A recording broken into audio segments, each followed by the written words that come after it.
Hello. Oh, look at the size of that thing. It's fucking down here. It's almost as big as goddamn Chris Sarro, man. Fuck. Damn. What's going on, everybody? It is Thursday night. It is 9 p.m. and it is the Mike and Mish show. What's up, Mike? Holy smokes. That thing looked huge, even all the way from Florida. Jesus. What the Yeah, hell are well, you doing? the steroids are better in Florida. It's that extra money you pay for that hamburger goes straight to your biceps, I can see. You know it, man. So everything's been good. We finally finished up Disney. We made it to my mother-in-law's house. I'm in my makeshift studio in the back porch right now, and we are looking forward to our two big guests tonight. First, we got Golden Gloves Chris Sarro, followed by Brandon Malo Lambert, a couple of GOAT Combat Agency boys doing their thing down in Puerto Rico. What do you got going on, Mike? Me? Same old over here. I've been running around like a chicken with my head cut off while you've been going.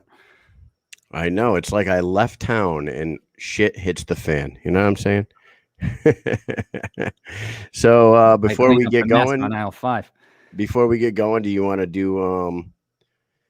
do a shout out to our sponsors real quick and then get this show on the road? Yeah, I'll put them up. You could take care of it. All right, man. First off, we got Massage Therafix, Holding Hands Massage. They are accredited and they are registered with the Department of Veteran Affairs. You go see Jackie Holden for all your chronic pains, knee, back, all that shit. If you're I don't have the thing in front of me, so I'm just shooting. If you're a veteran, go to www.holdenhandsmassage.com. And if you are a non-vet, non-soldier, go to massagetherafixmassage.com. Go ahead and make yourself an appointment with Jackie, and you will thank us later. And our other sponsor is Killfoot Clothing, veteran-owned, American-made products, maker of the Mission Accomplished T-shirt that is on the market right now. We are sold out for the second time in the last month and a half, so I got a next order on the way. So if you want a Mission Accomplished T-shirt, you just go ahead and hit me up on the inbox, and we'll get you one as soon as possible. And that is it. Let's go ahead and get our first guest of the evening on tonight. His name is Chris Golden Glove Sarro, and he is a badass fighter for the Bare Knuckle Fighting Championship. What up, Chris? What's up, guys? Thanks for having me. Chris, What's going on? Hold on a second, man. Let's try something here. You're angling it towards the lens, so that makes it big. I got to do whatever I can to cut corners, man. Jeez. But I mean, dude, Chris, you are cutting to my weight, which blows my goddamn mind because we did a interview down in Florida. Where are you sitting right now? I'm probably after tonight, probably 224 around there. Right, perfect. Yeah, coming from 255. It's crazy, man, because I you met me briefly down there, but I walk around 205, 210. And you seem like a massive human being when I was sitting there talking with you. And then when I heard you were cutting to 205 for this fight, I was just like, what the fuck did I just hear?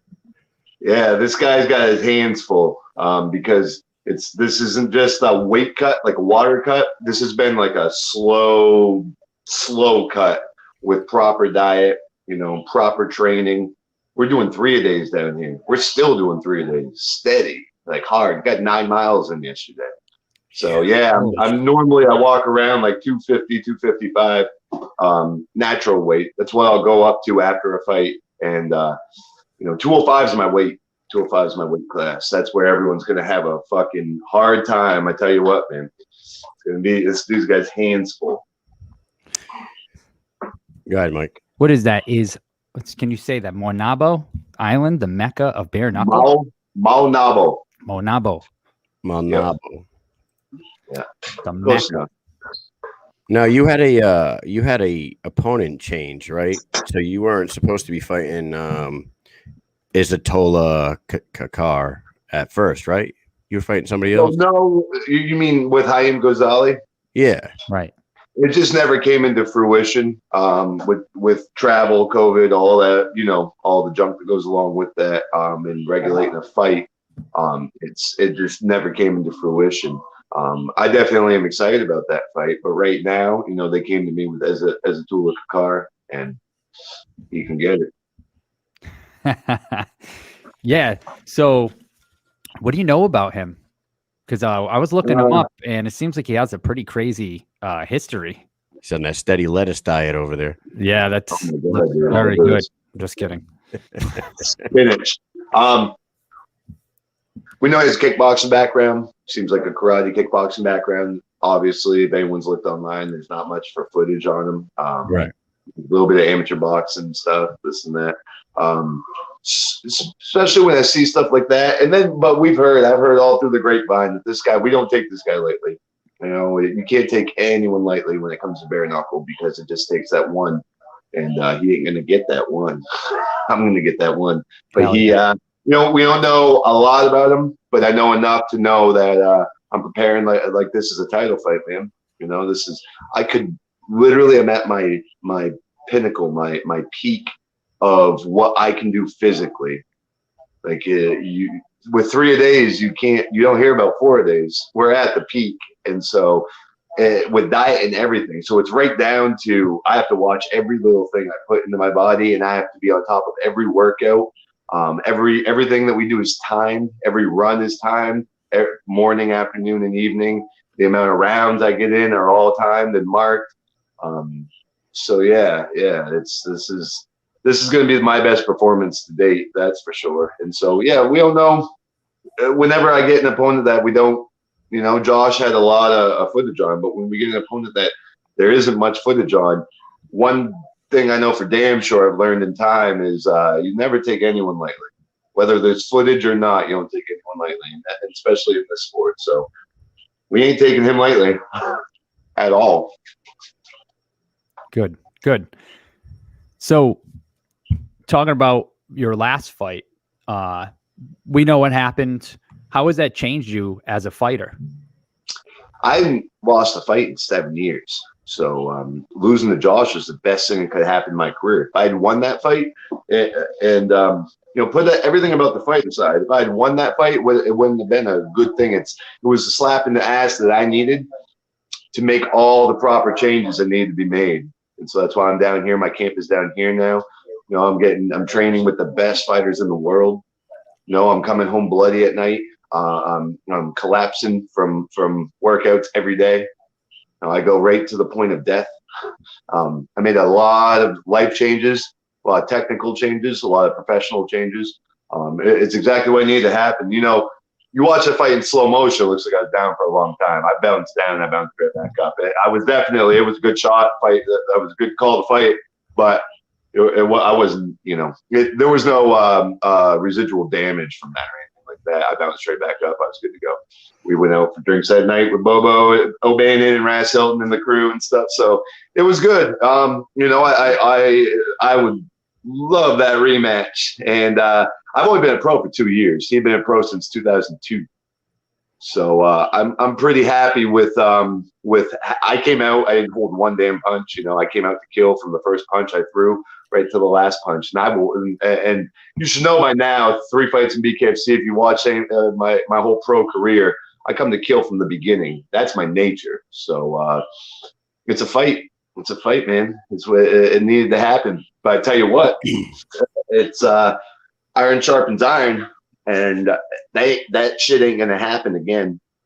That shit ain't gonna happen again, dude. It's like it's like back in high school. You get in a lot of fights and you win a lot of fucking scraps back when you're a kid, and then your old man tells you, you know what, you're gonna get your fucking ass kicked one day, and it's what you're gonna need, and then you get that ass whooping, and then you're like, okay, it brought you down to earth a little bit. In a professional fight and Stan, you were one of the bad boy, almost bullies on the block. You know what I mean? Nobody, you weren't afraid of nobody, and this was there's a light at the end of every fucking tunnel, and that fight may have been that one for you. Now, were you planning on going down the 205? One way or the other after that fight, or was it? Well, the thing was, we were at 205 to begin with, and without getting into a lot of technical background stuff that the promotion probably wouldn't appreciate me sharing. We took that fight at heavyweight, so I could stay busy. Another fight at 205 is going to be a long layoff, and this is where I've learned management's important because I'll never say no to a fight. So if they call me, they know the answer. The answer is yes. So now I got a management team. They, that they check with them first. If it makes sense, then they come to me.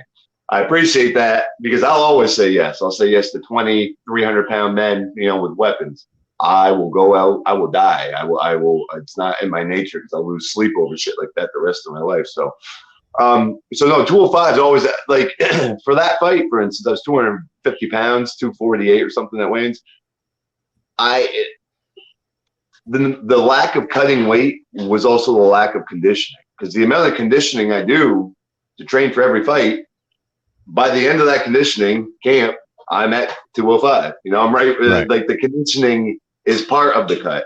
And so by not cutting weight, it's like I had to watch my conditioning. So I had to keep eating every time I was losing. It was a good example of me knowing that, yes, I'm a little arrogant. I'll always say yes. But that's where I need a team to make the right professional decision. But if they ask me right now, they say, Josh is coming down the driveway, will you fight him? I'll fucking trip coming out the door running for it. It's nothing personal. We're professional fighters, and I think there's too many people in the sport that cherry pick. That's a fucking, am I allowed to swear in here? Yeah, of course. Okay. You're talking to a couple military guys here, dude. We use fuck like commas, man. Yeah, I try not to, but I don't understand cherry picking in the sport. You hear about that shit all the time. Sean O'Malley, that dude that knocked him out. They offered Sean and him the fight, and he said yes, and Sean never replied. And every interview they ask him about, he walks around. And nothing against Sean O'Malley, I'm just using that as an example. He's some of the best people in the world. Take a loss if it's coming again. This, go out there and plan on winning every time. Cherry pick. You have to take chances in this sport, and that doesn't mean just in the ring. You have to take chances to build your career. If you stay still, or if your next step doesn't make you a little bit nervous, it's not worth taking. That's how I see it. So I don't know if I answered your question or if I went on. No, that's perfect. That's perfect. Mike was about to ask. So yeah, I don't get the cherry picking thing. I'm always into top guy. Fights the top guy or girl. I don't understand that.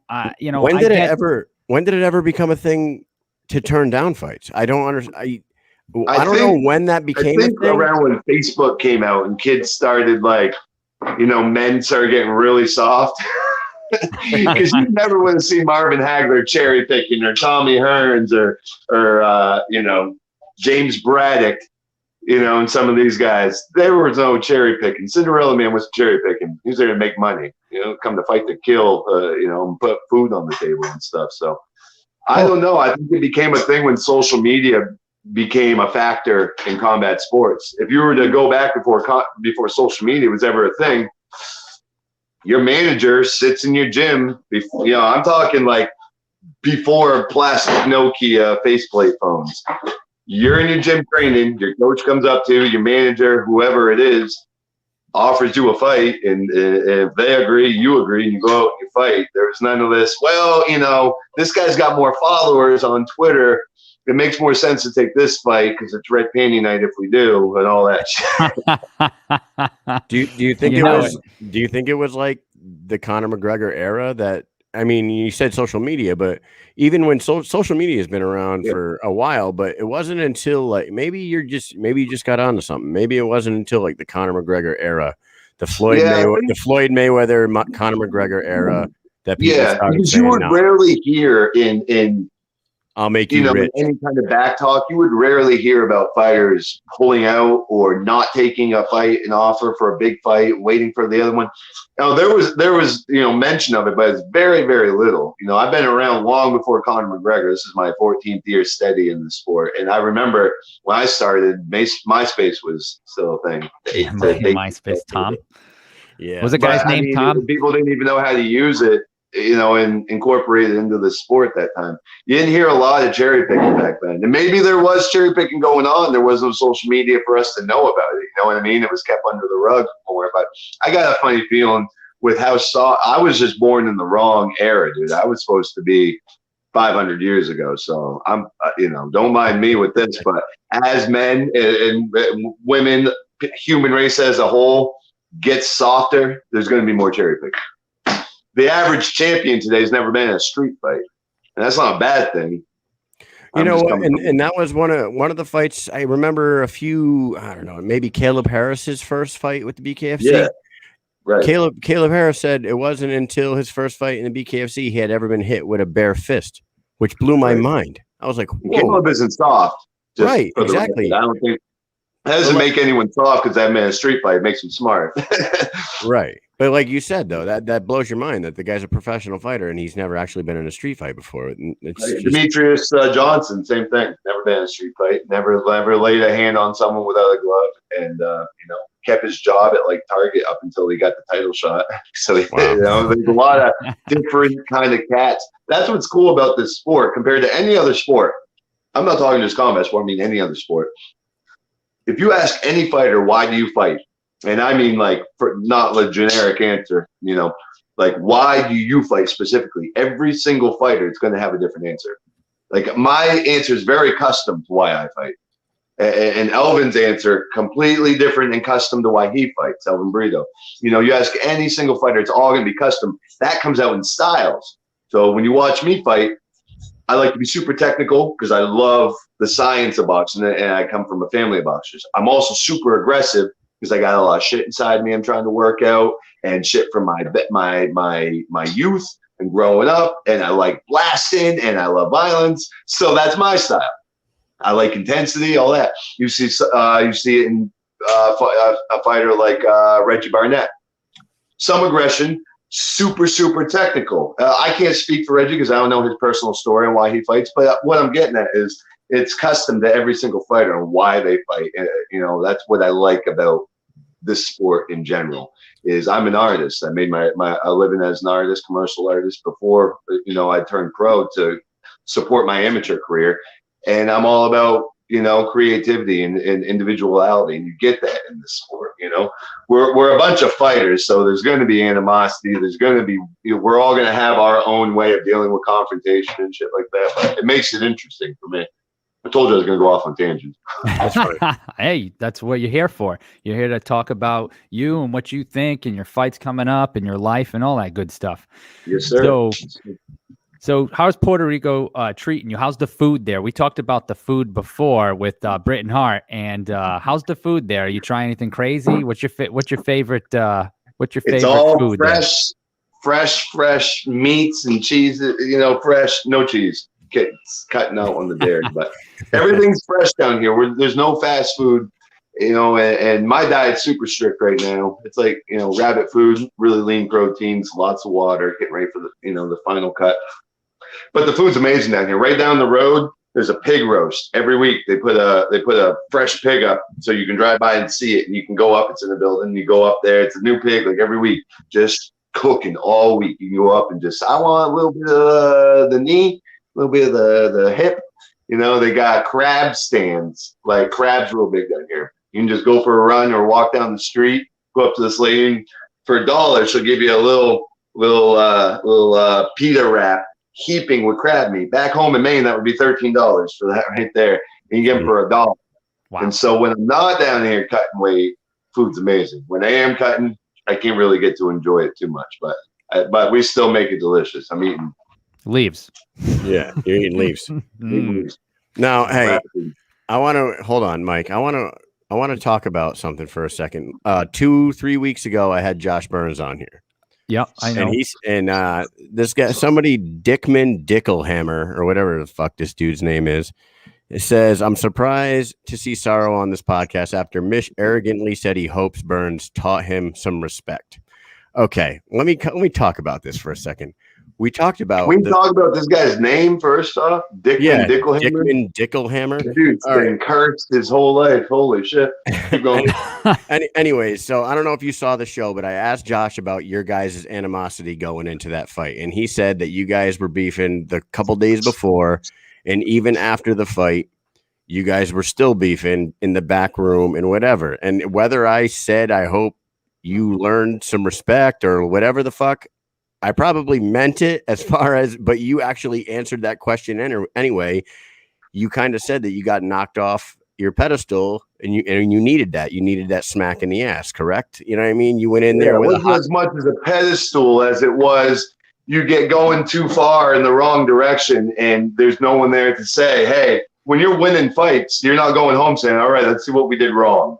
You know, you do, but your brain isn't telling you this was wrong, this was wrong, this was wrong, you know? So it was more of just a smack in the ass, as I'd like to put it, or as he put it, bouncing the basketball, clown, whatever, head off the, but either way, didn't put me to sleep, motherfucker. I don't go to sleep, but the thing with Josh is, you know, in all respect to you guys, I get it was my last fight you want to talk about, but we both in 2 weeks are fighting. I'm fighting Ezatullah.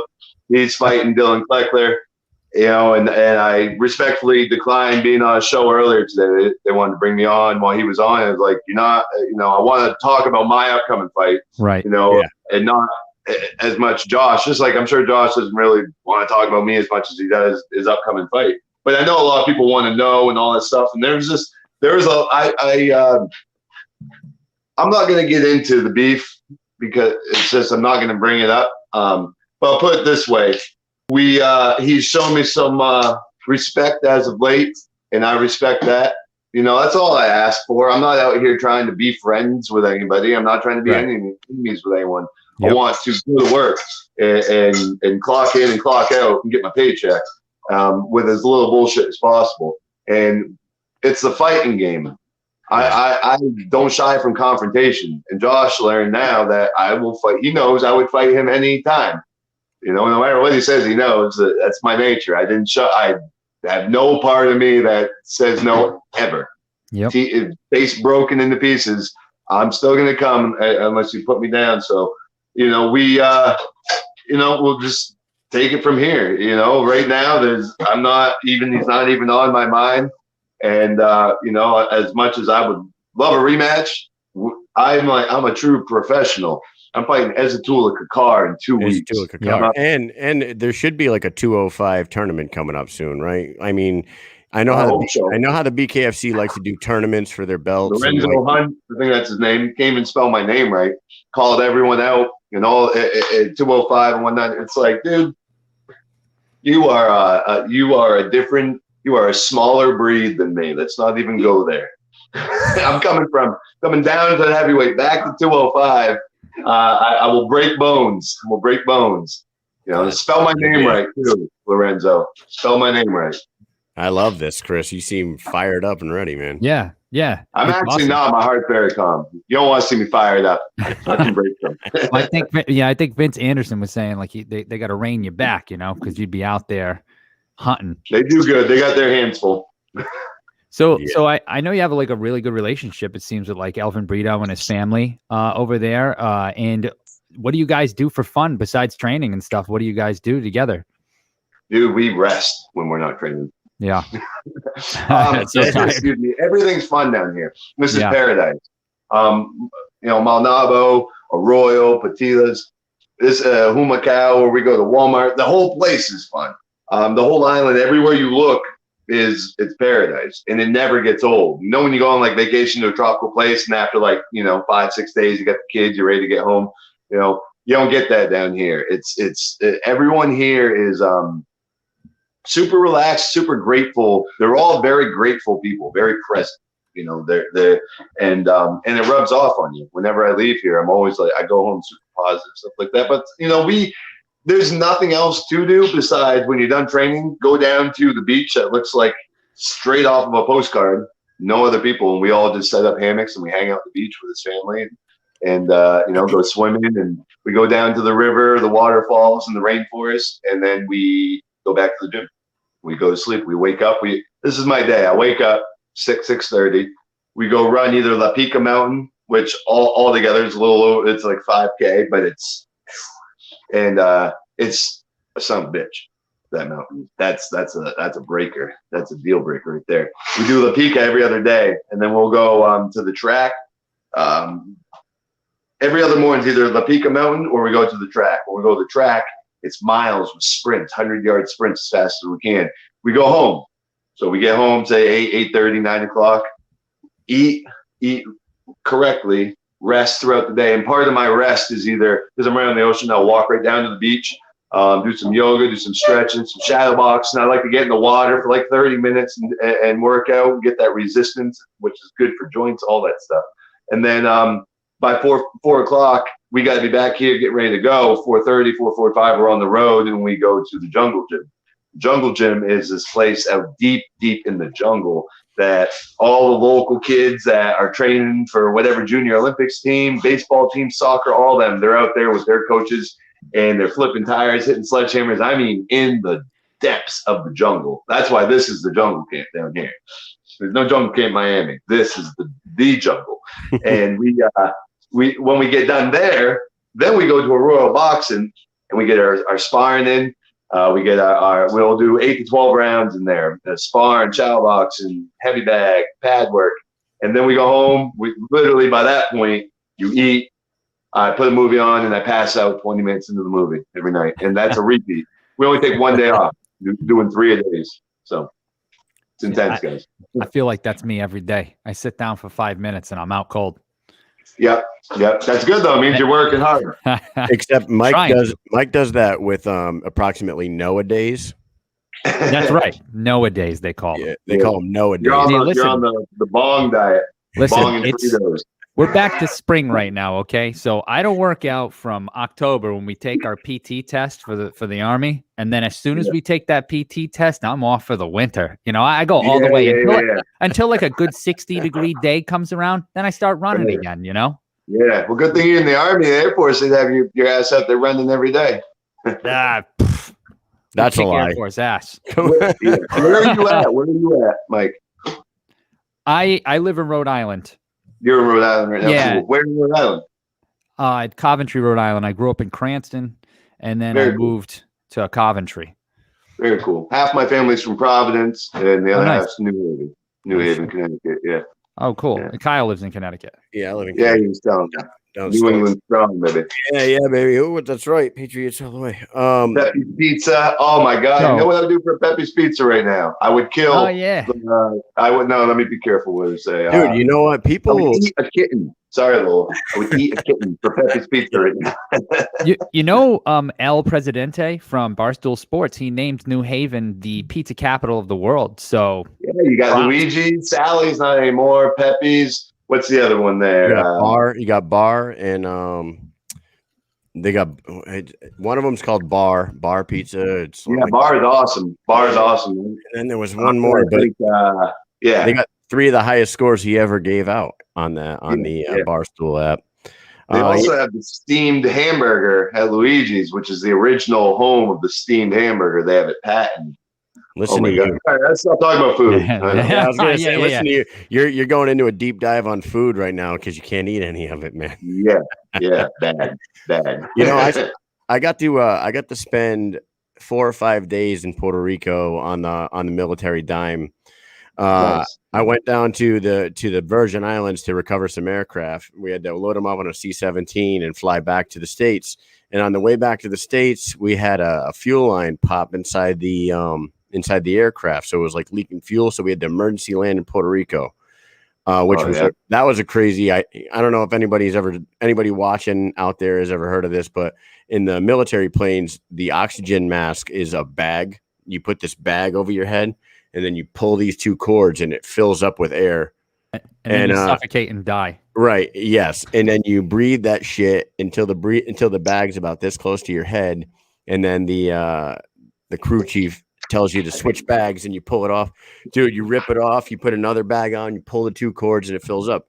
Well, we landed in Puerto Rico, and the Kentucky Air Force that was flying us told us to offload our shit, get our shit off their plane. They're taking off. They're going home. Ditched us in Puerto Rico. I got to tell you, man, being ditched in Puerto Rico we had to call back to the state. We had to get per diem. They gave us $120 a day per diem. We were like, dude, let's fucking take all that money out of the ATM right now and go nuts. Yeah. And we had a good time, man. It was a good time. But Puerto Rico's the shit. I'd be the only one walking off that plane with the rubber glove over my nose, blowing up. Blowing that shit up. Fuck yeah, man. I'm all set with that. I'm all set with crazy Yeah, shit Puerto happening. Rico, man. Getting stranded in Puerto Rico, it ain't no castaway. This is the place to get stranded. I wouldn't want to be doing any emergency landings with fuel lines leaking, but if I knew we were landing in Puerto Rico, I'd be all about it. get my parachute on. But no, man, this is the place to be. It's so peaceful here. Everybody here is in such a good mood. Like no one shuts the front door here. The doors just stay open. If you're from New England, you shut your door, you lock your car, and all that stuff. Here, it's like leave it open. You close the blinds at night. Yeah, No, I leave everything open. Free balling. My neighbors are probably have all seen me naked by now. I walked down the porch the other night and make a phone call in my bath towel, and I'm just readjusting it. And then when I'm walking back in, I'm like, how many people did I just show my dick to? Not good. I'm gonna get in trouble for that. You know about the guy who got in trouble because he was like looking out the window. He like had his hands on his hips. He had gotten out of the shower. He was at like an airport or something, but he was like up on like the 20th floor, and he had walked up. He's looking out the window, and the people in the airport saw him, and he got charges pressed on him. The cops came in, arrested him, and shit. It was the whole thing. It's innocent. That's me. That's like me and my dad. He was just chilling. Italians, we're not thinking. We just walk around like Jesus, you know.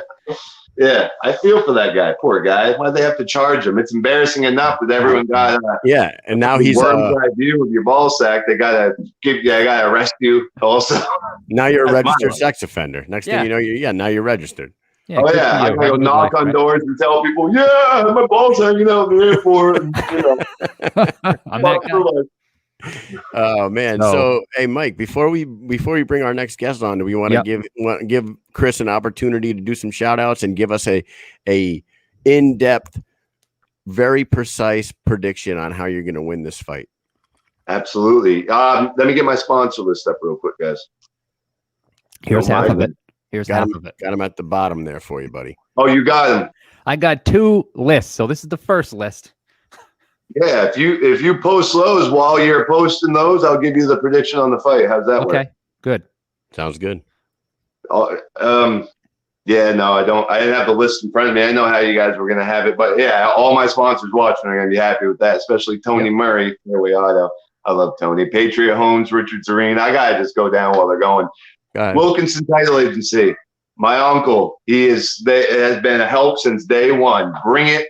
Ben Durkee, day one. Don Greenwood, has saved my life. I love these guys. L&L Transportation, Elena has done everything for me. Main Flavors, Pat, The Provender, Darren, MXA Fitness, my home gym, my family gym.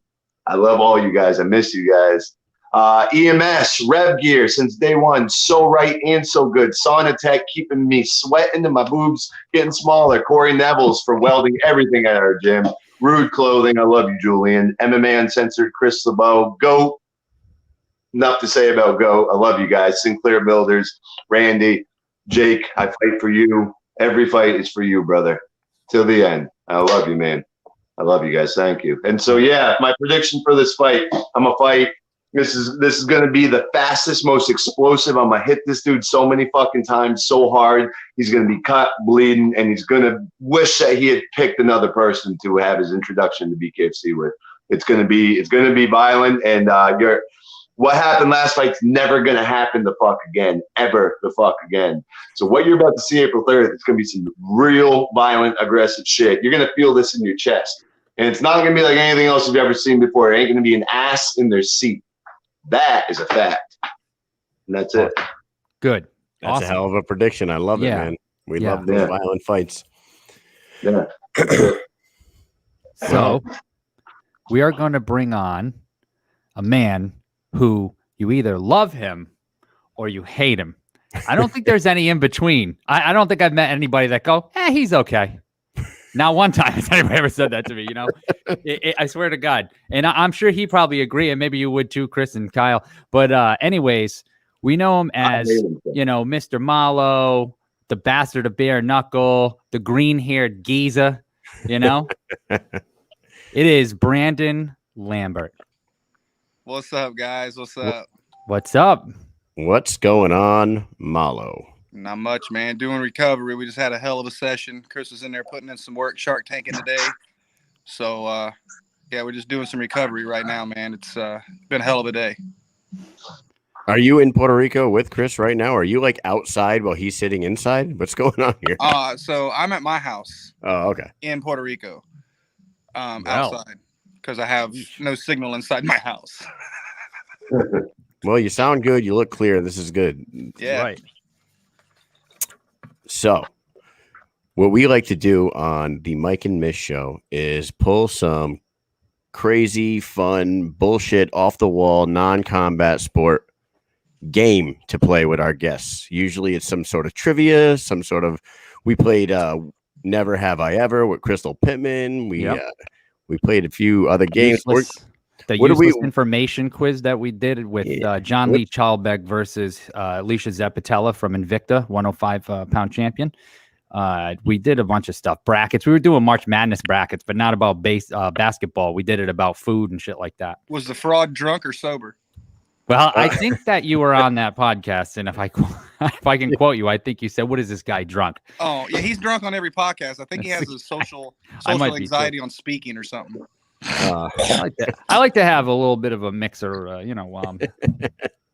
So what are we playing tonight, Mike? So tonight, hey, Malo, I'm down here on vacation, so I got Mike running the show. Here we go. Yeah, he's freaking. So he's slapping me around, saying, "Hey, you better get to fucking work, Mike. I gotta go to Florida." Jesus. All right, so tonight, what we are gonna play is a little game I like to call Sarro or Malo. So basically, we're gonna go through a few things on which one of you are more likely to do, whatever in the circumstance that we give you, right? Oh shit. So I'm gonna put them up on the board, and Kyle, you can read the first one. All right, Malo, Sarro or Malo, who is more likely to survive on a desert island? Who answers? You both do. Go first, Malo. Chris.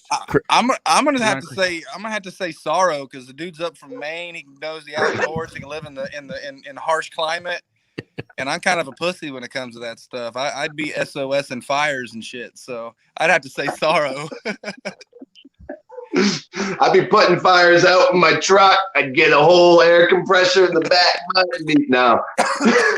Yeah, I gotta go with me on that. Brandon made a good point. I was waiting to see what he was gonna say, but yeah, I'm from friggin' Maine. You guys know Maine. We're all like everyone from Maine. The only reality shows we're on are those like survival reality shows. Yep. They're always like from Maine, winning big money. You're gonna be on Naked and Afraid soon. I'm all about Naked and Afraid. I don't know. I don't think they could handle me though. They'd be like, all right, just keep drawers on, making everyone jealous. So. Hey, there was one dude who got bit by like a venomous snake and had to be freaking taken out of there by a helicopter. Remember that shit? That's wild. Yeah, we got spiders down here in Puerto Rico, the size of like a motorcycle helmet. Oh. Yeah, I wake up with one of those on my face. Yeah, I'm back. I'm out of here. Wait, look, real quick, I gotta stop the game for just 1 second because I gotta bring this in. What the hell is this thing? Can you tell me? Can you see this thing? What the? I don't know. Brandon, you know what that thing's called? That's the size of my hand, guys. No, that's the scariest thing I think I've ever seen. They're fucking. It had more hair on its legs than my father. No, I'm telling you, this thing was. They're everywhere. No, dude. This has a lot of like the Australia oh hell knows. A lot of those are out here. Like, oh man, big ass bugs. That dude, it's weird. Millipedes. That looks like it's from another planet. It literally has veins on its bicep.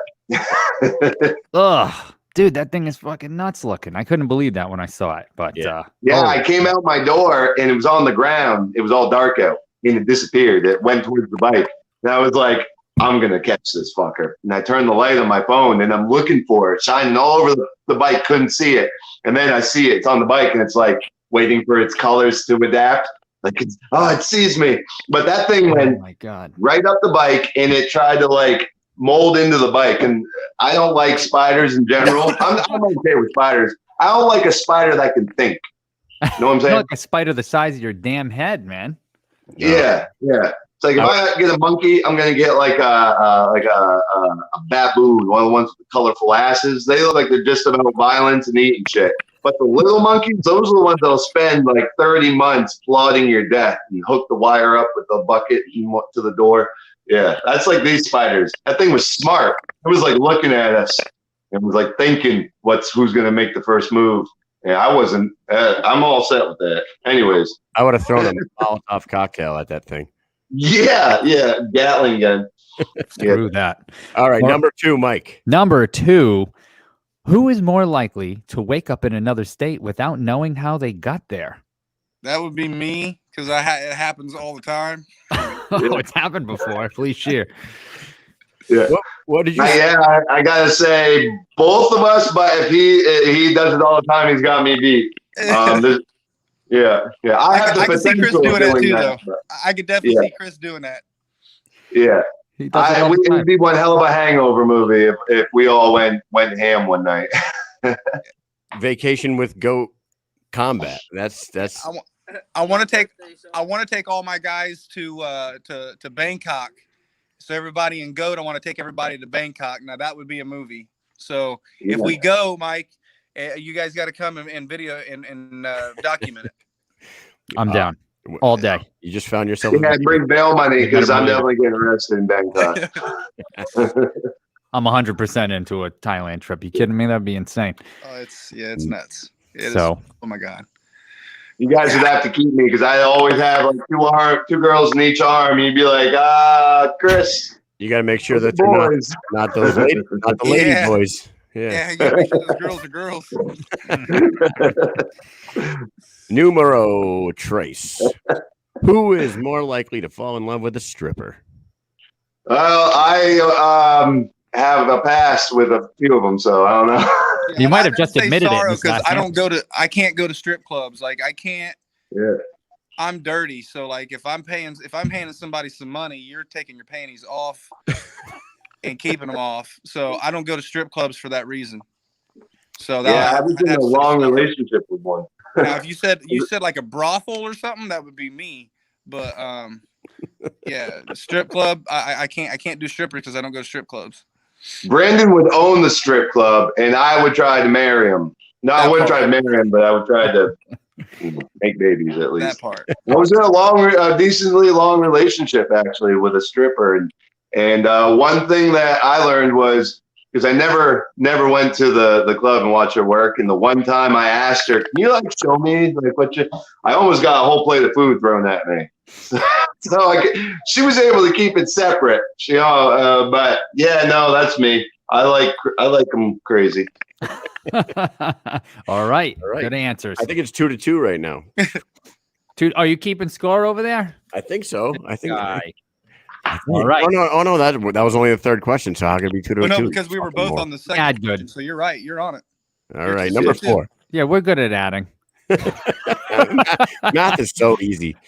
Who is more likely to end up in jail? Both of us, because both of us have a fucking temper, and we don't give a fuck. That's true. I got some stupid tattoos from my youth. I don't know if you can see them at all. What does that say? Fuck the police. Oh my God. Jesus. That was from a long time ago. I will say that. I have many friends that are on the force. Yeah, no, I have a hell of a fucking record. It's pretty intense. I'm very lucky I'm a professional athlete today and very grateful. But yeah, I've done a lot of jail stints, unfortunately. Part of it, guys. The past is past, you know what I mean? That's it. Right. Number 5. I've actually used that line before, Elvin, so yeah. Who, Sarro or Malo, is more likely to skip out on the bill? That's me. I'm sliding it to Brandon and going waiting in the car. I'm always the guy that gets told, "Oh, I left my wallet at home. Sorry, bro." So, yeah, I would have to say Sarro on that because I can't. My mom was a waitress for like 30 years or some shit. So like I've been through that industry for a long time. So I got a lot of respect for servers and the service industry. So I couldn't skip out on a bill. Yeah. Now, in all reality, I wouldn't either. And I will have to say this: I am one of those guys. If I got $20 to my name, and I go to get breakfast at a place that comes out to 12, I give the whole 8, because I waited tables. Believe it or not, I waited tables when I was 16 and 17 at Pizza Hut and a couple local restaurants back home.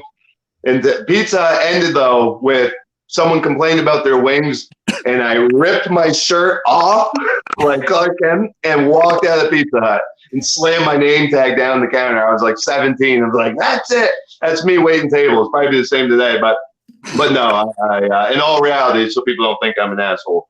I got all the respect. I got all the respect for waiters and waitresses. That is a hard life, and they're all hustlers. Because of the wings? Because of the wings? You did that because of the wings? Yeah, this is what I said. He said that his wings were wrong, and so I showed him on. I go, well, I wrote down barbecue. That's what you said, correct? Okay, so apparently there's a middleman here. It's probably that guy back there that made you sweet and sour wings. All right, and they're just sitting there looking at me, and I went, and then my manager came out and started yelling at me and stepped on my foot as she was walking away, and I was like, all right, no apology. And I went Clark and ripped my Pizza Hut shirt off and slammed my little shitty visor down and my name tag, and yeah, I was a fun kid. And that was the second time you went to jail. Yeah, this is why I don't wait tables, actually. It's why I'm a professional fighter. All right. Number 6. Who is more likely to be late? Sarro. Really? I like how fast you guys answer some of these. Boom. Sorrow. I would have, I'm still working on it. That's one thing I'm still working on. I'm fashionably late. He was over here talking about doing 3 days and 4 days. I thought this guy was the man that'd be 20 minutes early. Yes, because I have Caesar who wakes me up and yells at me like nasty, mean shit until I get out of bed. If it wasn't for him, I'd probably be late for some shit. I'd get the work done, but it would always be 15 minutes later for everything. He put the goat in your bed. They put my watch is literally set to 20 minutes later. If that says anything.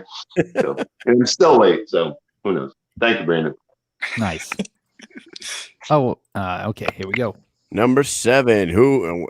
This is going to be like both of us again, right? Who is more likely to get into a bar fight?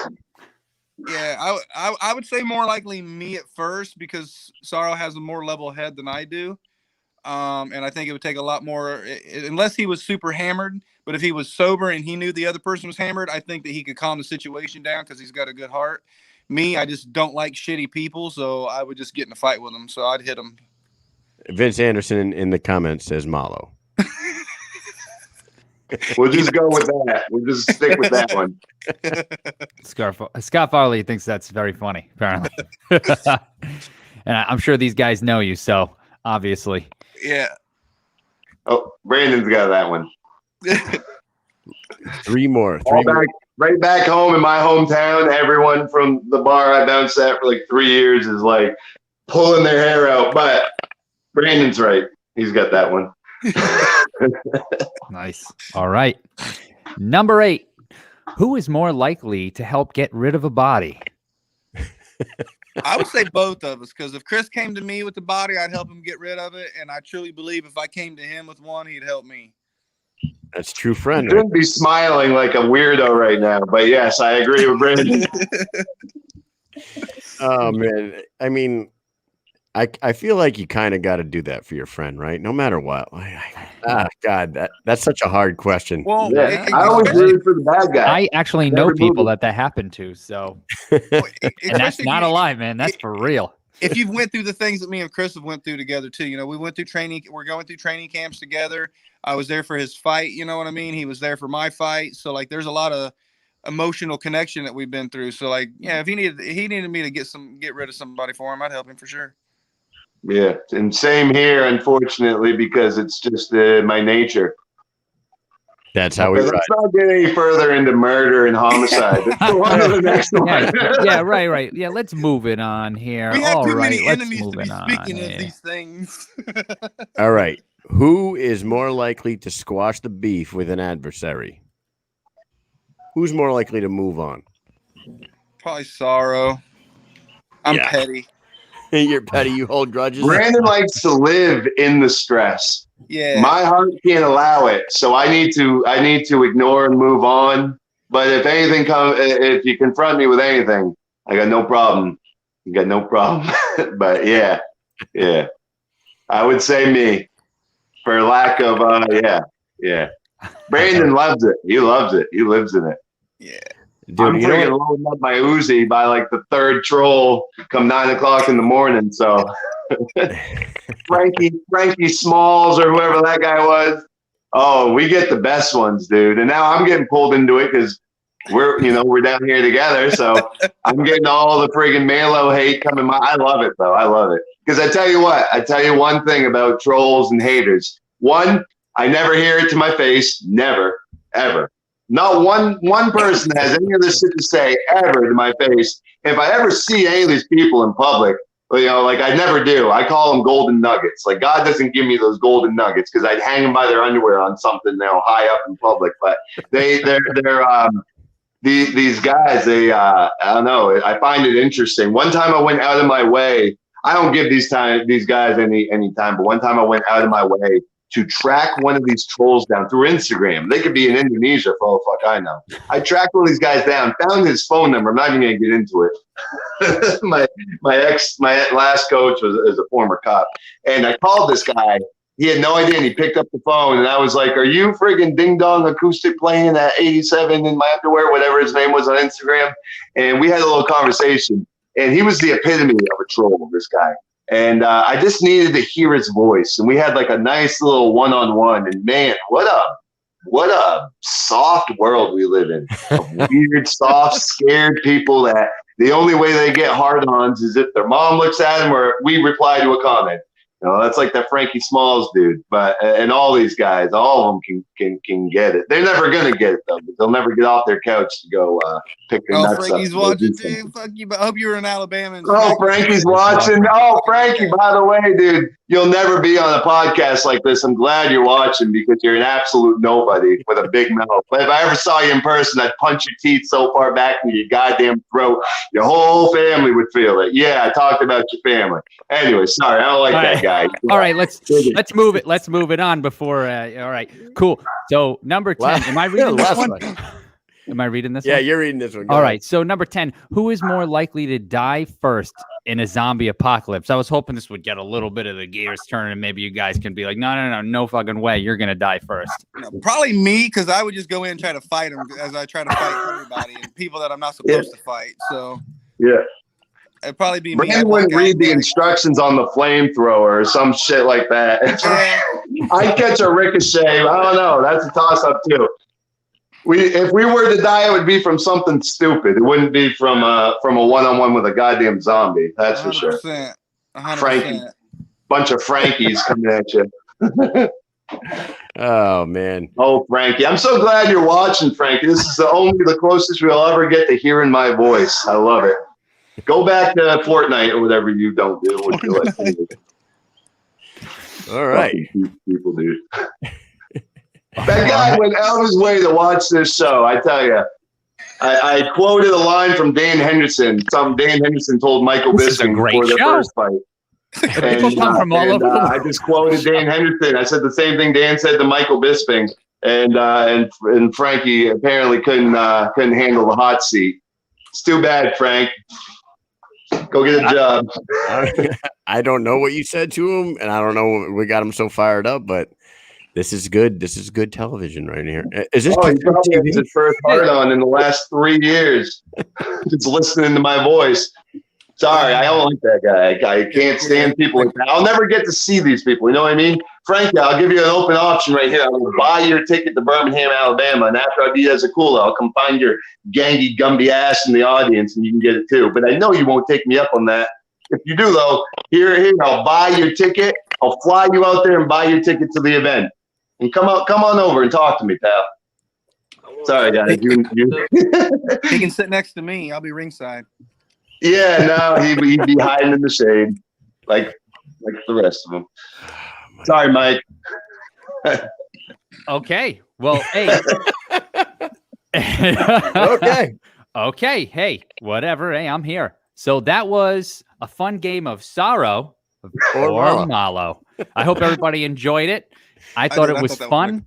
Yeah, we like to get a little bit of we could talk about fighting. It's so wonderful. We love fighting. You guys obviously love fighting. That's what you do for a living. but some people want to know outside of fighting. So this is a good way to do it, and that's what we decided to do with you guys today. So thank you for sticking around, Chris Sarro. Thank you for being on the show. And any last words you want to say before you go? And then we're going to talk to Malo. I was going to say one-on-one, but clearly Kyle needs to be here. You guys are going to double team whatever. me.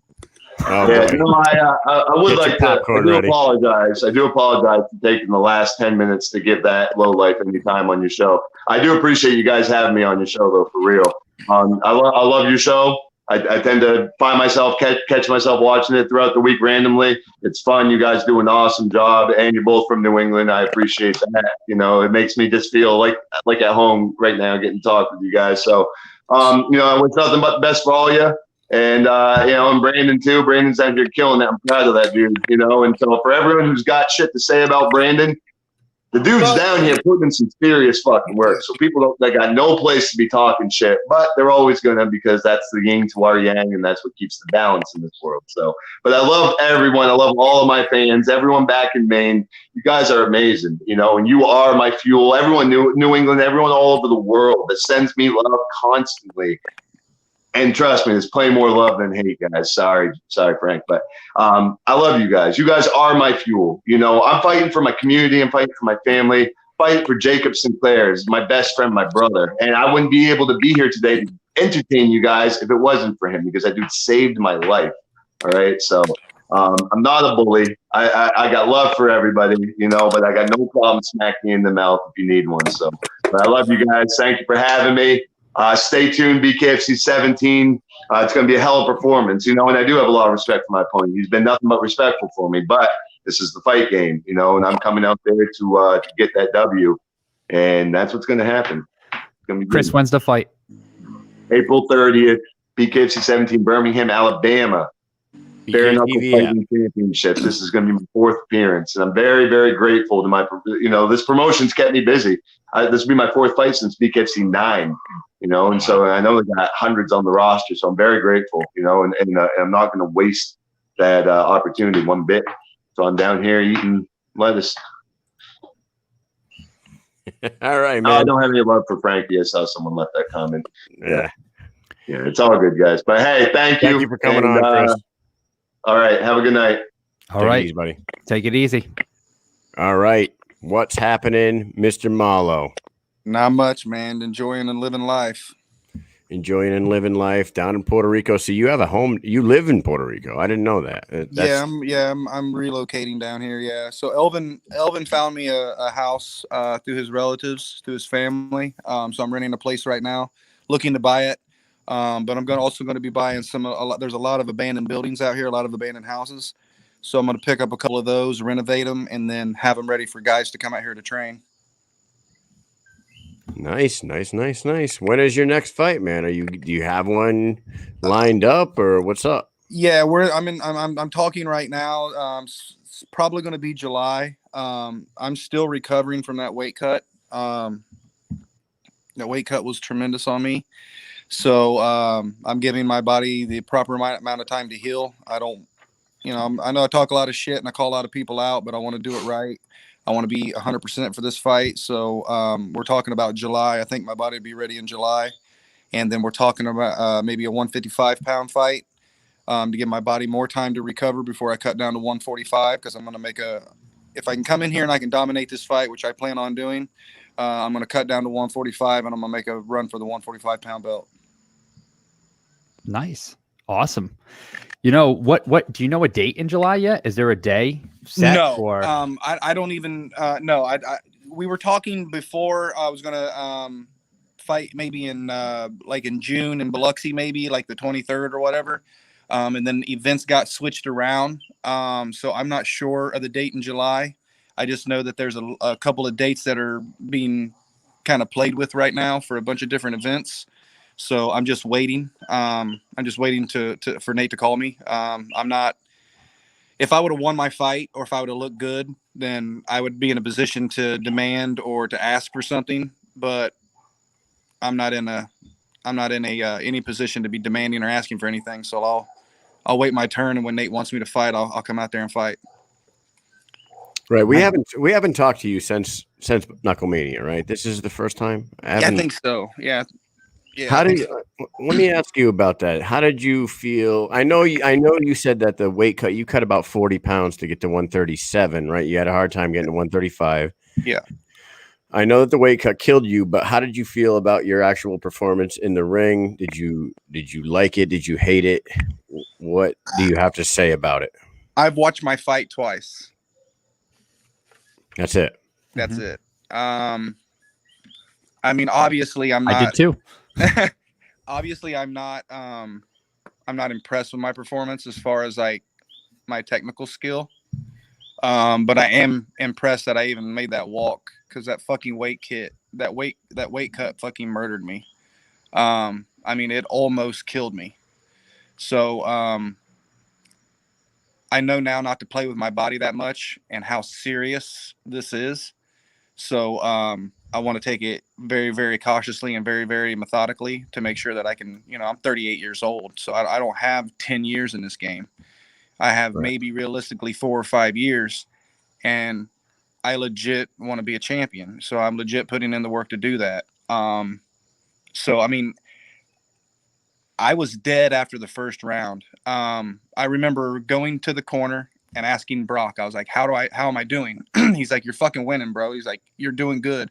You just need to calm down a little bit and find your range and work your jab and stay behind your jab. And I was like, okay, cool. Like, I'm doing this, like I've been wanting to do this for forever. And I'm thinking, fuck, dude, like I'm doing this. I'm here. And I remember thinking, like, I had like this vision inside of my head of my kids watching me, like me on the TV and my kids watching me. And as soon as I turned around and I seen Jared on that line, it felt like a ton of bricks hit me. And I was lethargic. My knee was killing me anyway, because I had hurt it in the back anyway. So a lot of people don't know this, but after there was a fight before I fought. There was a dark fight. Fuck's his name? Drew Lipton, right? That's it. Drew and the other gentleman fought. No disrespect to them. I just couldn't remember the name at the time. So yeah, it was Drew and the other gentleman fought. And I got up on stage getting ready to walk out after they got done. And then I was told to go back into the locker room for 20 minutes, between 5 to 20 minutes because of production. So I went back into the back and we sat down for a minute, and then Brock's like, no, we got to keep you warm. So we went into the bathroom to work out. And Dylan Kleckler's opponent, Jensen, was in there doing mitts or whatever. And I don't know if somebody in his crew was at the sink or if it was sweat or a water bottle or what, but they had water on the floor where I was doing mitt work, and I slid a little bit and hurt my knee a little bit. So when I'm leaning back and I'm throwing that shitty ass jab from my hip, I couldn't put any weight on my lead leg. My lead leg was fucked. So I was afraid if I put weight on it, I was going to go down and I would end up like Fred did when Fred hurt his knee in Miami. I didn't want to do that. I didn't want to go out like that because then everybody would call me a fraud just because of the way I came in, So all I wanted to do at that point was hit him with my left. I knew if I touched him with my left, he would go to sleep, but I couldn't get the motherfucker to come to my left. He knew what I was trying to do. They had the perfect game plan. They knew exactly how to beat me, and that's exactly what he did. Yeah, I mean, in the first round, you were working the jab pretty well. You had the range, so you were keeping him at a distance. And I feel like when the second round came around, like you had said, and I've watched other interviews that you've done, and you kind of started slowing down like halfway through the second round, right? Mm-hmm. So I feel like you weren't following the jab with anything, because I think if you were following the jab, then you would probably land a little bit cleaner with the left, but it was kind of like you were just throwing like kind of one punch and kind of moving around, and you weren't really following up with anything, which obviously you watched the fight. I only watched the fight twice too. We were there, we saw it live, and then I watched it again. And you're being honest. What you did wrong and what you had to work on, and you've been in Puerto Rico working on that stuff. And I don't know, have you been training? Because I saw that you might be training with Jerry Grant. Has that happened? It hasn't happened yet because I was still waiting for my body to recover. And then Elvin had his camp, so I came down here. But I do plan on going and training with Ryan Perez. I think Ryan Perez is a great boxing coach. I think that anybody that trains with him is going to do very well in boxing or in bare knuckle. And yeah, I'm very excited to get down there and work with them. But right now, since Chris has a fight coming up, I'm dedicated to my team first and foremost. I'm dedicated to Elvin first and foremost. So he's out here training Chris. I want to be out here doing that with him. So after Chris's fight, I may take off for a little bit and go back down to Florida and train with Ryan for a little while. But then I'll be right back up here to Puerto Rico because, this is going to be my home now. Nice. You ever go back to, you said you spent time in Thailand, correct? Yeah. In the past, you ever go back or? Yeah, I was just back. I was back right before COVID, like February, like a month before COVID hit. Yeah. I went there for like 3 or 4 weeks. Were you living in Thailand at one point? Yeah, I lived there for like 4.5, 5 years. Really? Yeah. What made you move to Thailand and live out there? I got in some trouble here that I needed to leave from. Oh. So I just figured Thailand would be a good place to Escape go. plan. Going back to the Sarro or Malo. Yeah. This goes right back to the Sarro or Malo game. Okay, that's funny. I was thinking, dude, do you have an opponent in mind for July, or are you just waiting to see what BKFC has? I really want to fight John Chall back. I think if I had a 3-month camp and I could get, and I trained with Ryan for a while and I came back and I trained with Elvin and sparred exclusively with Elvin for at least a month, I think I could beat John Chall back. That's who I want to fight. He's got a lot of hype for no reason, and I like to take it from him. But I'm going to fight anybody that Nate Shook or David Feldman asked me to fight because I owe that to them. So speaking on Chalbeck, you want to fight Chalbeck. You think Yes. that he is, I'm going to quote, you said he's a fraud, right? He's a fraud, yes. And why do you say he's a fraud? Have you seen his opponent's records? Tell me about him. They're 5-19. He's 14-0. You tell me. Okay. He can't box. He can't fight in, I don't know if it was Michigan or Florida he got in trouble with, but he was paying people to fight him so he could fucking pad his record. The dude is a fraud. And the reason I want to fight him, the real reason I want to fight him, other than him being a fucking fraud, is he was super cool with me backstage after weigh-ins, or before weigh-ins, after we had already weighed in or whatever. He was back there, and, I told him the reason I was there and shit. And then he talked shit about my performance and that I shouldn't have dedicated it to my children. So I want to smack him in his fucking mouth for that. So if anybody in BKFC is listening, if you need an opponent for John Chalbeck, I know I said I wanted to chill out on 145 for a while, but I will cut for 145 for that motherfucker all day long, and I'll make it an exciting fight. But I don't care who they there's another guy that they're talking about me fighting. I'm not going to say his name. But yeah, there's a couple of guys out there right now that they're looking at me fighting, but I really want to fight Chalbeck. I don't think it's going to be plausible right now since he's 1-0 and I'm 0-1. You don't want to say his name because you don't want to give him any burn, or you don't want to say his name because you're not allowed to? I don't know if I'm allowed to or not, so that's why. I had somebody that I thought of that would be a great fight for you. And okay. You can say whatever you want. Nah, I know. I could say whoever I want. But no, this is a long shot. This is a long shot because of the circumstances. Okay, I'm gonna give you some hints, and you're gonna try to guess who it is. Okay. All right. He's covered in tattoos.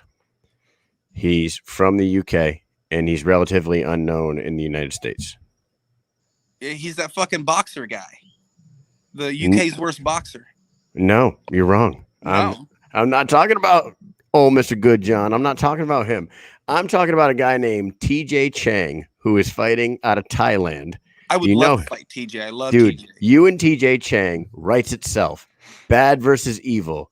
Yeah. Fucking Malo versus Hellboy. Two tattooed up fucking psychopaths. In Thailand. You want to fight him in Thailand? Oh, want to fight him at a bare knuckle kingdom? Yeah, at the top of a hill when it's like 100 degrees. Yeah, please tell me Nate 80% humidity. This. Dude, I thought of this. I don't know if anybody else has already thought of this or if you've thought of this, but TJ Chang and you at 155 pounds would be a fucking great show. And if you wanted to make that trek over to Thailand and do it up on a hilltop for fucking Bare Knuckle Kingdom, that would be even better. Fuck yeah, I would, all day long. John Nutt has my number. I gave it to him when they announced Thailand Kingdom. Give me TJ Chang all day. Like, that's who I want. Like, I want named people. I want people that are going to make me excited to train. If I know it's a guy that I'm going to beat easily or that I should beat easily, I'm not going to train very hard. But if it's somebody that I know can beat me, like, I don't think Good John could beat me, but I think he could give me a really good fight. I think it'd be a really hard fight for me, but he would give me the motivation to train. Charles Bennett would give me the motivation to train. TJ Chang would give me the motivation to train. Like, I want somebody with a name so that way when I do win, it's legit. I don't want to win against some bummy ass dude. I don't want to put two bummy ass, because people think I'm a bummy ass dude. Put two bummy ass dudes and the best bummy ass dude wins. And fuck that. Give me the guy that's supposed to beat me and let me prove myself. That's what I'm here for. Man, I'm going to tell you right now that Frankie Small is in the comments. We have not been putting his comments up here, but this dude is going hard at you. I don't know if you want to see him. He's telling you that you need to bring your ass to a YMCA boxing class. He's telling you that his 11-year-old daughter could fuck you up. I don't know who has a we were contract and who don't. We're trying to we don't want to add some fuel to the fire here, and I know he's in there. He's got his viewpoint and you've got yours. So but he's on the outside. I'm on the inside. Yeah, well, that is true. You got in there. That's right, man. What is it? Okay. What is it about Malo and his friends that draws so much hate from everybody? Like, you guys are like the fucking lightning rods on social media for everyone to just talk all kinds of shit. People thought I would go away after I fought. They thought I would go away, and I didn't go away. Like I said I wouldn't. You sure didn't. Like, right. I knew going into that fight that I really wasn't ready for that fight. That's why Elvin didn't corner me. Because Elvin would have came. Elvin was there. You seen Elvin at the fights. Elvin was there. The reason he did not corner me is because he knew that I was not ready. But the first person that was there beside me to congratulate me on my performance right after my fight, when I was inside the doctor's room, was Elvin. He was one of the most excited at the event, and that meant the world to me because I thought that I let him down, and I was there crying.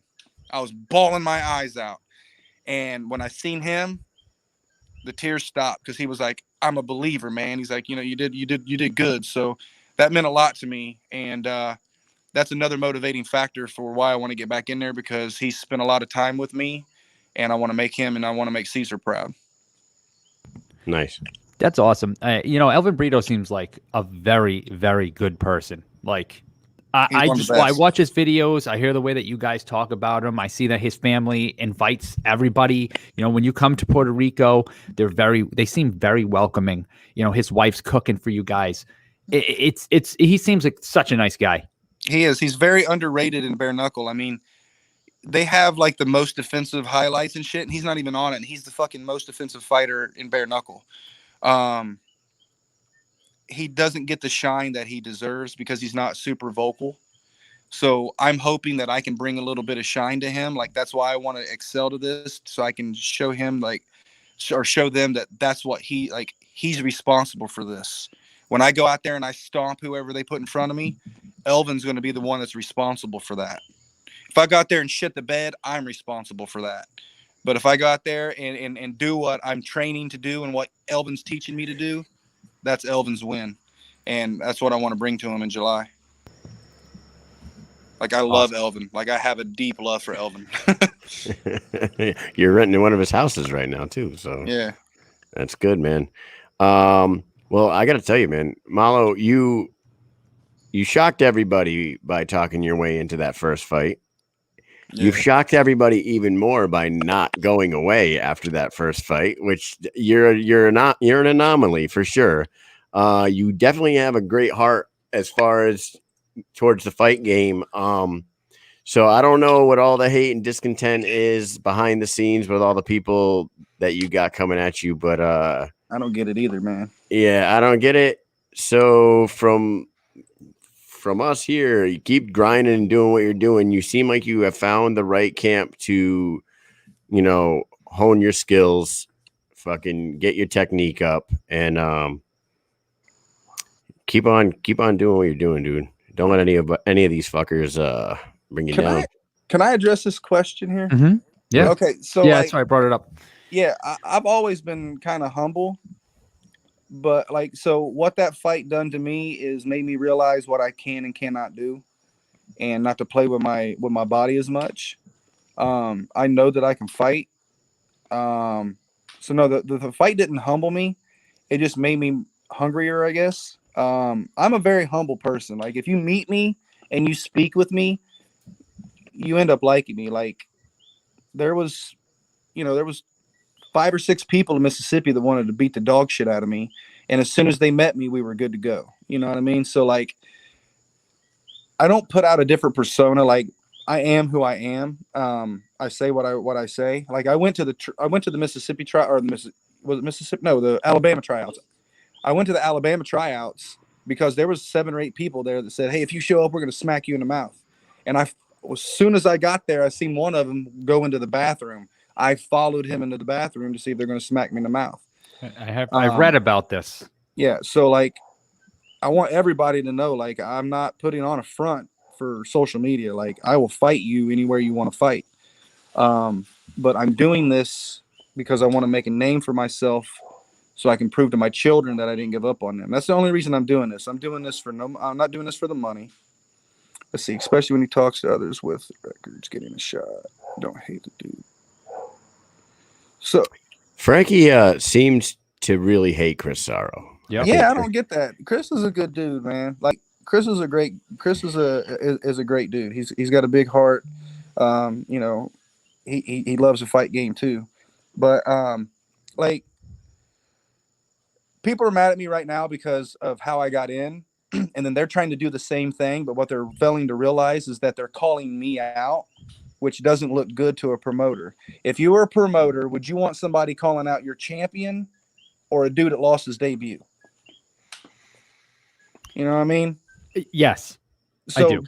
that's my only thing. So like, when I say shit about these guys, I'm not saying that they don't deserve to be in. I'm saying they're doing the wrong things.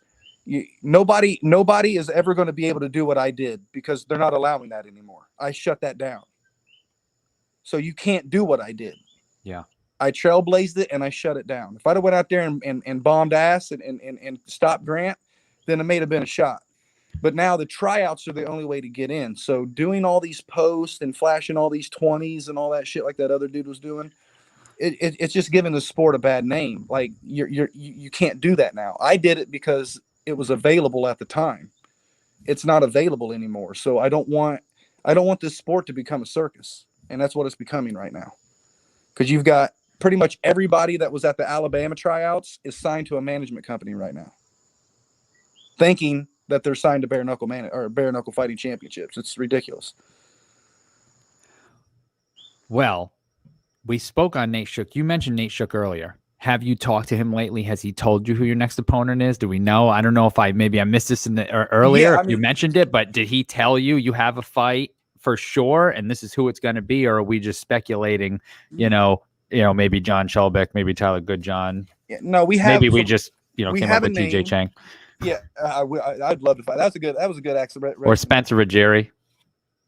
I do want to fight Spencer, but I think me and Spencer need to go out and get a win first, and then I think we're a main card fight.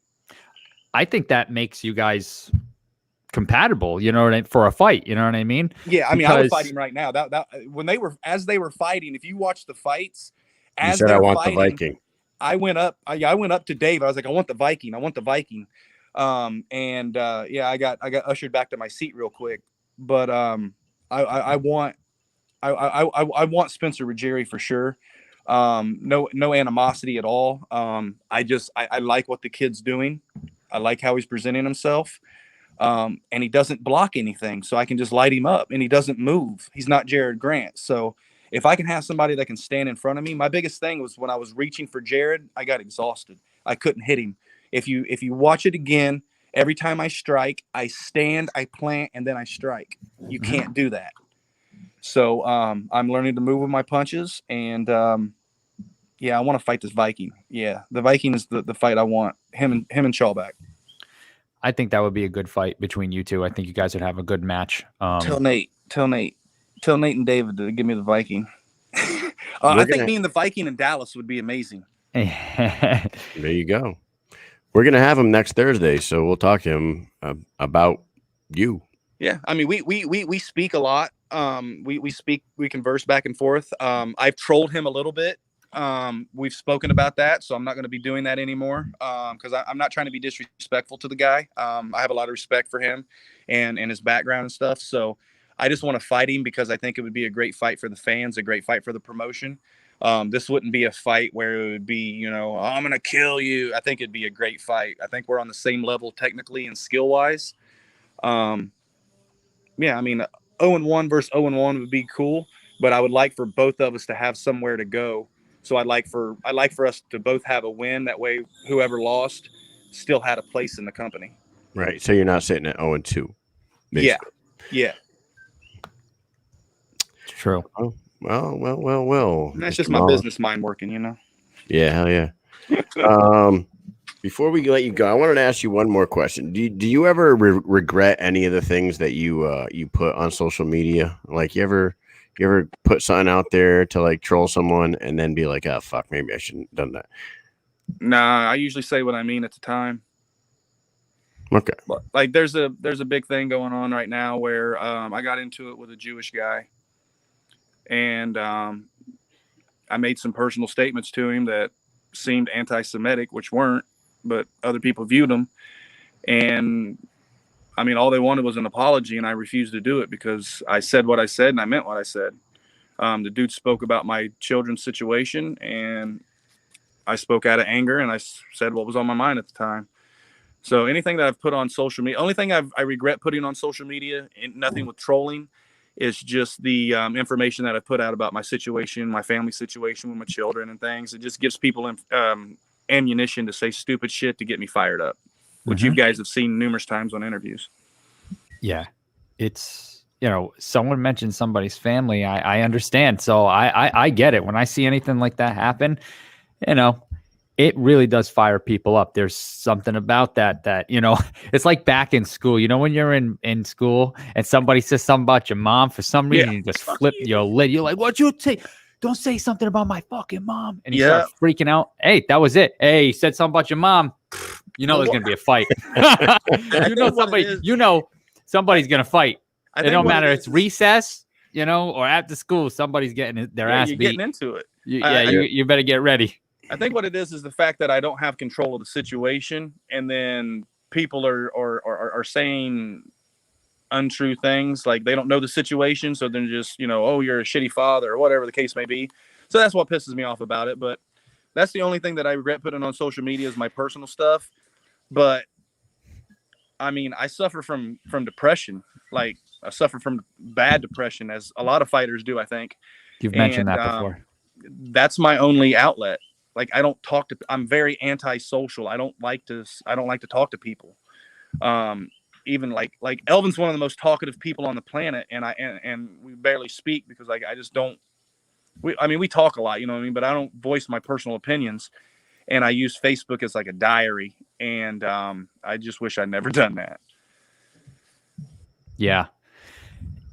I know you spoke on your depression before and how you handled it with I think it was microdosing shrooms, right? And I know that Kyle mentioned it on Mission Impossible. Mission Impossible. You like that one? It's time for me to go watch some movies. Yeah, fucker. But you talked about it on Mission Accomplished, and you talked about, because we're in the military and depression and suicide is a huge thing in our line of work, and you spoke on that a little bit on the podcast, which was greatly appreciated because people like to hear from people like you. You are. Maybe you don't think so. Maybe other people don't think so, but you are out there as a role model. People do look to you for inspiration. So thank you for that, for speaking on that. And mission I accomplished. appreciate that. That's one cool thing that's going on about this is I get a lot of like, there's a lot of hate out there for sure. But I get a lot of messages from people. They're like, "Hey, man, like you're a true inspiration to me." Like a friend of mine that's also in the sports world that does media stuff, Nicholas Sherlock. He's going to be actually fighting MMA and in May for Empire. Well, shout out to him. That's badass. And you know, I mean, he told me, he's like, you know, you and a couple other people really fired me up and inspired me to do this. You know, so just things like that is really awesome. Like, because I really do want to inspire people. I know that I talk a lot of shit and I act like an asshole, but I do want to be a role model for people. And I want people to know that you can lose everything that you've ever known and you don't have to lose your identity and you can be who you really are. Cause like I lost everything, man. I lost my kids. I lost my house, my cars, my dog, everything. And I've reinvented myself as who I really am. And I'm living my dreams. So I'm hoping other people can see that, you know, I had this dream since I was like 18 years old. And it took me 20 years to accomplish. And it took me losing my family and my home and everything to accomplish it, or to even start to accomplish it, you know? So not every ending is an end. There's always a beginning. Every day is a new chance. And that's the message that I want to get across to people. Like I do hope that I can be in this industry for a long time, even after I retire from fighting, and inspire people and inspire change on things, especially family law. Well said. Well said, dude. I would think that's about it for tonight there, guys. We've been on for an hour and a half. Malo gave us 40 minutes. Sarro gave us 45 minutes. You guys are fucking awesome for coming on and doing what you do. Yeah, you with some inspirational words to finish off the night. We'll let you have a chance to shout some people out. And if there is a particular fighter besides Spencer Ruggiero and you said John Lee Chalbeck, you know, shout out to Nate Shook right now if you want to. Tell him who you want. Yeah, I mean, I do want to give a shout out to Nate Shook and David Feldman for one, putting me on Knucklemania and giving me the platform and the chance.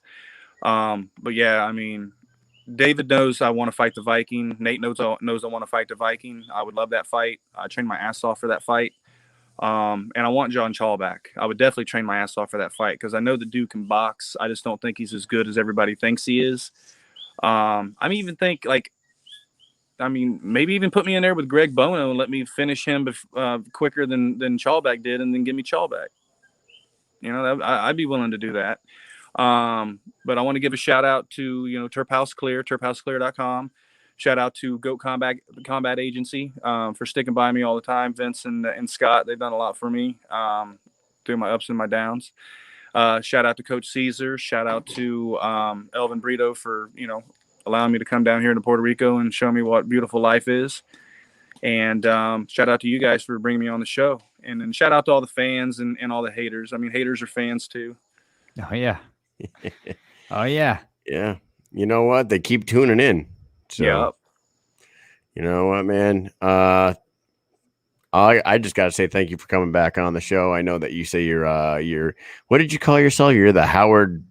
What the fuck did you call it? The Harold Howard. The Harold. You want to come on? And he said, we got a saying in Canada: if you're coming on, come on. So that's what I'll come on. And, you know, the Harold Howard. Harold Howard. All right, man. Like, I love being on, and then I'm getting internet installed tomorrow, so I'll be able to be in the house. I apologize about the lighting for everybody. Yeah, you sound good. And yeah, I mean, even though it's a little shaded, but you look fine. I sound better than I look all the time, so it's all good. Look, sometimes some people have some crazy connections and other times they don't, but your connection's been fine all night. And, you know, so that's great. Awesome. Yeah. Appreciate you coming on. Mike, what do you got? Well, I'm also going to say thank you for being on the podcast. You've got your sponsors there at the bottom of the screen. You shouted them out. We had a fun game, Sarro or Malo. I'm going to cut that out and put that in another video so people can watch that too. It's been fun. Cool. Thank you for coming on the podcast. You're welcome to come back anytime. And hey, take care. And we look forward to seeing you in your next fight, maybe in July.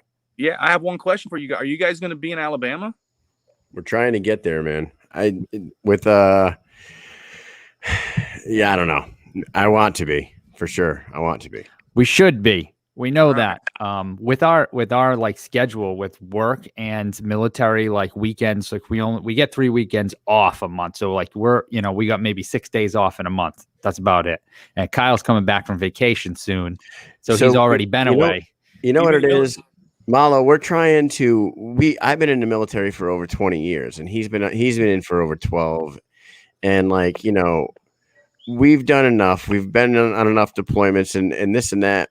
I think what we're trying to do is turn this into something that we could do instead of being in the military, so I can go to all these goddamn events. You know what I'm saying? So they can stop telling me what to do.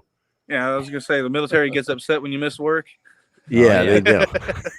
It's hard to get out sometimes, but you know what? Sometimes they're really good to us, and I think they're going to be really good to us coming up in July. So I call vagina military then because it's really hard to get out of that too. Yeah, you are correct, sir. All right, man. We'll do our best to get down there and see you guys. All right, yeah, I'll be down there with Chris, and we've got Ryan Jones fighting from Goat Combat. I can't wait to watch Josh Burns fight again. I like him. I'm personal friends with Josh. I know that him and Sarro have a little bit of stuff, but that's between them. But yeah, I'd love to see you guys down there, man. So shoot me a DM next week. Let's see if we can't work some out. Make sure you guys can get down there. Yeah, we would love to get down there. So thank you. Yeah, I'll talk to you soon, Malo. All right, everybody. The green-haired geezer, the bastard of bare knuckle, Malo, Brandon, Lambert. Take it easy, man. I appreciate you guys, man. Hey, take it easy. Later. The green-haired geezer. The green-haired geezer. I like that. I think that, I think it's funny. Everybody else can say whatever they want, but I think for some reason that one line, hey, it's the green-haired geezer. The green-haired geezer. There you are. Yeah, man. Another good show, Mike. Yeah, I enjoyed this. It was fun. What do you say? What do we got coming up? Man, what do we have coming up? Next Wednesday on Mission Accomplished, I have a MMA veteran, a combat veteran, Miss Sarah Click. Yes. Miss Sarah Click, who fought in Invicta and in Bellator and a few other organizations that I can't think of off the top of my head because we've been talking for an hour and a half and I'm fucking losing my mind. And you've been on vacation and you've been just completely neglecting me. I feel like I know, unbelievable. I almost cried. I've been maybe I'm going to admit I cried a little bit, but and Steph was getting upset because she thinks that our relationship is tighter than than me and Steph. Do you hear this? What is this? I hear it too, man. But the thing is, man, like on top of like, I wish that could have been putting in the work like you have been, and I appreciate you doing that, dude. But I gotta tell you, Disney is no fucking joke, man. You come down here with your kids. You come down here with the wife and kids, and you are moving. Dude, from the minute you wake up to the minute you go to sleep, you're putting in 10 miles of walking a day. It's just these fighters think it's hard to do 3 a days in Puerto Rico, getting ready for a fucking fight. Try going to fucking Disney World with your kids, okay? Then you'll see what. That's all the days. That's all a day. You don't fucking get a chance to stop, and you're gonna pay $20 for a goddamn small French fry. Yeah, and get some bag fries. You're sweating out. You're sweating out, and in a 2-hour line to go on a damn shitty. You get on a ride, and you're like, "Oh, this is cool," and then you get off and go, "Actually, I waited for 2 hours. That kind of wasn't that good." Nah. Yeah, and you're dehydrated because you don't feel like paying $30 for a goddamn Sprite. It's fucking hilarious too. And we were down here, and they're like, we have a 9-year-old and a 6-year-old, and they're like, the 2 kids want to ride together on every ride, and they're like, "Oh, well, you got to be 7-year-old or more to sit with another child. If it's 6 or under, they have to sit with an adult." I'm like, "Nolan, you're fucking 7 for the rest of this day, of this trip, dude." Every single time a Disney employee walked towards him, he'd be like, "I'm 7." Nolan would not give them the opportunity to ask his age. He'd be like, "I'm 7." Yeah, they'd be like, "Oh, okay." You want to fight about it? I'll push you right underneath one of these friggin' seats. and you'll friggin' be underneath on the track the whole time, all the way up the Epcot Bowl and back down. You'll be grinding across the railing. Oh man, yeah, it was great. Like, what a great trip. The kids had a blast. We rode all the biggest rides. But I need a vacation after a vacation. You know how that is. Mm-hmm. And but what? What's it? I wanted to say that I don't think we addressed this on the Christine Faria show the other day. Yeah. That I was truly, truly heartbroken when I heard that DMX died the other day. Oh, I know. And I mentioned that because I know she loves DMX, so I mentioned it when we announced her. That one hit hard. I'm telling you, I went an entire summer without listening to anything other than DMX. You know what I'm saying? Because the year that It's Dark and Hell is Hot came out, and it's Flesh of My Flesh, Blood of My Blood. Oh yeah, they came out they came out like 4 months apart from each other, both in the same year. It was fast. It was awesome. And it was just bang, bang, bang, hit after hit, dude. It was so good. Yeah. So before we get off here, you were asking who's coming on, and Wednesday, April 21st, we have Sarro Click, as you said, and then Matt Lightning Lyle before he heads off to his fight. Finally, he has his passport and he's ready to go. So we'll have him on.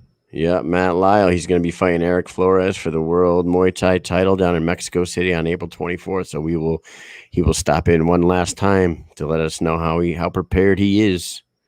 And then the day after that, which is April 22nd, we will have on Mike the Marine, Richmond, badass motherfucker right there. Yeah, with the mustache and everything.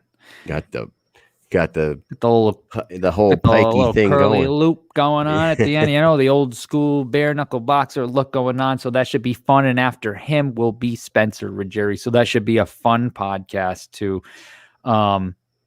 Hey, it's been real, Kyle. Man. It's been really real. It's been real. Let's call it a night, man. I gotta go to sleep. You don't gotta go to sleep. Stop bullshitting. I might have a beer. Stay up. You have a call. I knew it. And I'm gonna finish my drink, and we'll probably bullshit for just a few minutes. And then you gotta go to work in the morning. Yeah, I gotta go to work in the morning. You know why? Because I'm a damn idiot, and I didn't take the day off, and I never do. I always go, you know what? I'm gonna take the day off tomorrow. It'll be so nice, and then I never do it. You never do it. Call me a workaholic or call me a goddamn dummy. I'm one or the other. So you dang dummy. I'm a goddamn dummy. All right. All right, everybody. Thanks for tuning in, ladies and gentlemen. It's always real. It's been real. And this is the Mike and Mish Show signing off. Peace.